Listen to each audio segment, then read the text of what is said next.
সুপ্রিয় শিক্ষার্থী, সম্মানিত অভিভাবক এবং শিক্ষকগণ, সকল আমার সালাম গ্রহণ করবেন। আসসালামু আলাইকুম রহমতুল্লাহি ওয়া বারাকাতুহু। আশা করি সকলেই ভালো আছেন। আপনারা জানেন যে প্রাথমিক বিদ্যালয়, মাধ্যমিক এবং উচ্চ মাধ্যমিক বিদ্যালয় সহ বাংলাদেশের সকল শিক্ষা প্রতিষ্ঠান বন্ধ হয়েছিল কোটা সংস্কার আন্দোলনের কারণে। তো প্রথমত প্রাথমিক বিদ্যালয়গুলো খুলে দেওয়ার আপনার ইঙ্গিত দিয়েছিল শিক্ষা মন্ত্রণালয় থেকে। তো এই ব্যাপারে কী সিদ্ধান্ত আসছে বা কবে শিক্ষা প্রতিষ্ঠান খুলবে সেই বিষয়গুলোই এই ভিডিওতে তুলে ধরার চেষ্টা করব। সম্পূর্ণ ভিডিওটি দেখার জন্য অবশ্যই রিকোয়েস্ট থাকবে। তো দ্য ডেলি ক্যাম্পাস একটা রিপোর্ট করছে, এখানে দেখতে পাচ্ছেন যে কবে খুলবে প্রাথমিক বিদ্যালয় জানা যাবে আজ, অর্থাৎ আজ হচ্ছে রবিবার।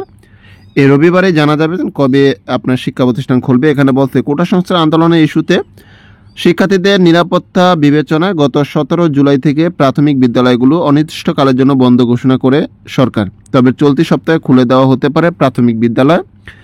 এখানে আরও বলা হচ্ছে রবিবার 28 জুলাই এই নিয়ে বৈঠক করবেন প্রাথমিক ও গণশিক্ষা মন্ত্রণালয়ের কর্মকর্তারা।